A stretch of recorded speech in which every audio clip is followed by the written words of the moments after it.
pointed out, they were not really clubbed together. The European Union itself articulated a vision of being a normative power. And I think I remember words being spoken to the effect that the European Union is not a geopolitical actor, it doesn't do geopolitics. So I think in some ways, once you remove geopolitics from the equation, the relationship between India and Europe and European Union became largely situated around two trading partners that share some values. But beyond that, I think there was a struggle to take it towards a strategic architecture where you could define the long-term security agenda and work together. And I think recent developments and everyone, what we heard earlier speakers have alluded to the trajectory of that evolution, which has been both interesting from the perspective of how European Union has evolved as an actor, and I think it should be pointed out how Indian foreign policy priorities have evolved. So I think if you combine the two, you get a very interesting story about this relationship and how this relationship has been completely transformed in a matter of a few years, from being primarily an economic relationship to being a very robust relationship across multiple domains. And I thought that given that we are in SIS and I have a slightly different background than other speakers, I thought I would also encourage, I would frame my very brief comments around how do we think about this change? What are the sources of this change? And because ultimately, as students of this relationship, you need to answer more fundamental questions than simply when will the strategic partnership commence, what are the documents, and what seems to be happening at the official level. And I would encourage you to, all of you are students of IR, to think in terms of conceptual categories, right? If you are thinking in terms of the structural realities of the day, I think it's inevitable if you are having this kind of structural flux in the international system that two actors like India and the EU would come to a recalibrated assessment of where they stand vis-a-vis each other's security relationship.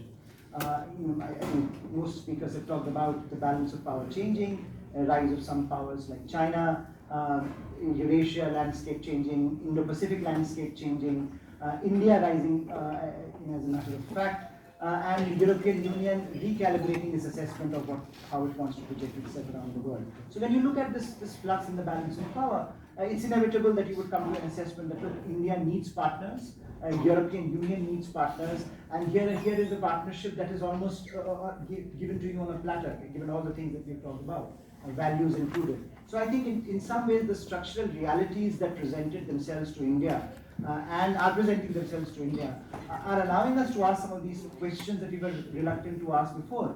And the structural changes that Europe and European Union is going through is pushing European Union in a direction that European Union itself is reluctant to go into.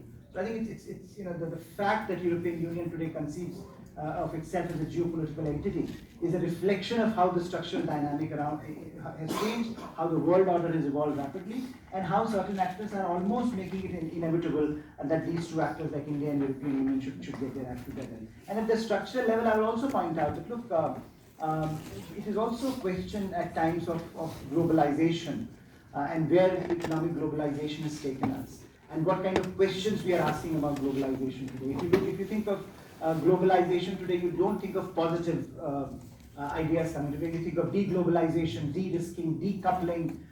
Inevitably means, I think earlier speakers have alluded to, that nation states, countries, actors in the international system are looking for diversification.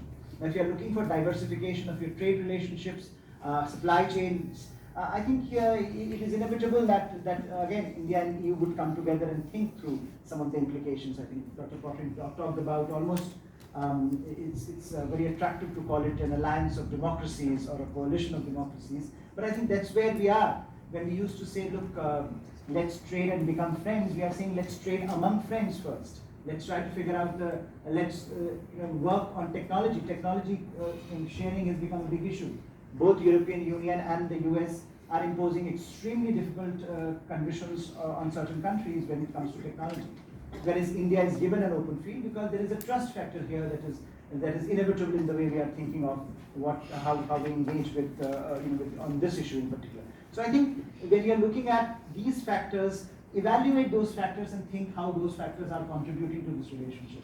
What has changed in that relationship that we are asking these kind of questions? What has changed in the relationship as a result of the structural realities, both strategic as well as geo-economic, that are driving us to ask some of these questions.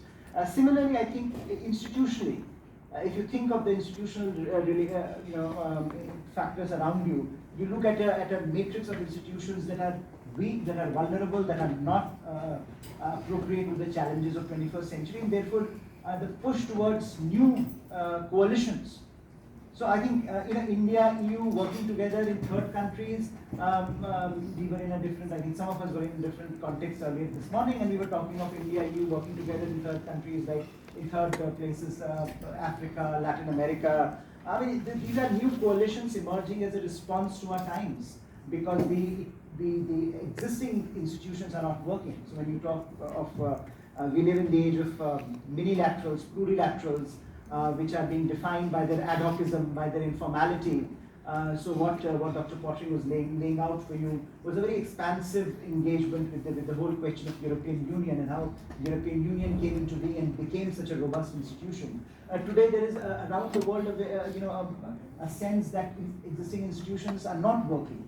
A lot of these institutions are not responding. So what do? Do we wait for new institutions to be created, or do we create some of these institutions among like-minded countries? I think the allusion to some of these actors coming together and defining the terms of that engagement is a very attractive one for most countries, and therefore, again, it is very natural that India and the EU would think about collaborating on a range of issues. So you can pick an issue and you can see how extensive that cooperation has been. Ambassador Puri talked about that there are multiple kinds of securities and insecurities, and I think you can pick any of those: energy security, economic domain, cyber, technology. All of these issues, the kind of equations that we are witnessing, and the kind of desire that we are witnessing among like-minded countries to create these coalitions, again, is a response to the institutional vulnerability that we face, that we don't have robust institutions. And how do you respond then? You respond by creating, and that brings India and the EU together. And the last point, I think, which has been mentioned in different ways by different speakers, is I think the ideas matter. Sometimes we don't think they do, but ideas matter more than we realize. And I think the whole idea of a united Europe there was a time, Jean Monnet and Schuman, the idea was born, and then it culminated into something that has given EU the presence that it has today. Similarly, I think the ideas are changing. If you look around the world today, you live in challenging times, but challenging times are also very exciting times for scholars and for observers. They may be difficult for practitioners, but I think if you're outside looking in, you find there is a lot of, there's so much new that is happening, right from the concept of the Indo-Pacific. I mean, a lot of your textbooks would not even have the term, even today. Books are being written about it. But I think this sense that Indo-Pacific brings something new to the table and pushes you into relooking at your own mental maps of the world. It's a great, I think, beginning for you to think about it. Look, what changed? Suddenly now you had a new maritime zone, strategic zone in front of you, and every other actor is relating to that. So European Union's presence in the Indo-Pacific, India's desire to play a larger role in the Indo-Pacific, they bring you together, they bring India and EU together unlike any time in the past that we have seen. And that culminates in a larger strategic vision. So when you're looking at the role of ideas, right from geopolitics to again, terrorism, I think Professor Kotapalli mentioned. I mean, there was a time when India used to talk about terrorism and European Union used to say, well, this is your internal matter and this is something that, that is a human rights problem. I think we have seen the nature of terrorism evolve and European Union's own conception of terrorism evolve. And that again brings the two entities together. The understanding that Europe today has about India's security predicament is very different from what it had a decade back. And so it's again very natural that will culminate in a more robust engagement, in a more substantive engagement, because security relationships are contingent on an assessment of each other's interests. And that, I think, has happened in recent years. And finally, I would say that ideas around Indian foreign policy have also evolved. So, when you think of non-alignment in some ways was an idea where Indian policymakers used to say partnerships are constraining. that let's not enter into very close partnerships, particularly with the West, because that constrains your options. I think now it's been inverted. Now we are saying that, look, we want to be partners. Partnerships are good. Partnerships expand our ability to deal with the other side. So I think this idea that you can be a part of the Quad, you can be part of the BRICS, you can be part of SCO, this is in some ways liberating. So I think that assessment of ideas around Indian foreign policy evolving also has a lot to do with the fact that both as ideas around European Union have changed, ideas around India have changed, and all the things that Dr. Pottering mentioned about this being a country looking at the future, very optimistic, youthful, demographic, all of those are related to this fundamental assessment of where India is, where India wants to go, and which are going to be India's most important partners. At ORF, we do an annual, that is Observer Research Foundation, we do an annual survey of Indian youth on foreign policy. And it consistently shows that there is an upward trajectory when it comes to Europe. That I think more and more of India's youth in particular look at Europe and European Union as a very important partner. And I think that in some ways is the story of our time, that the fact that we are having this discussion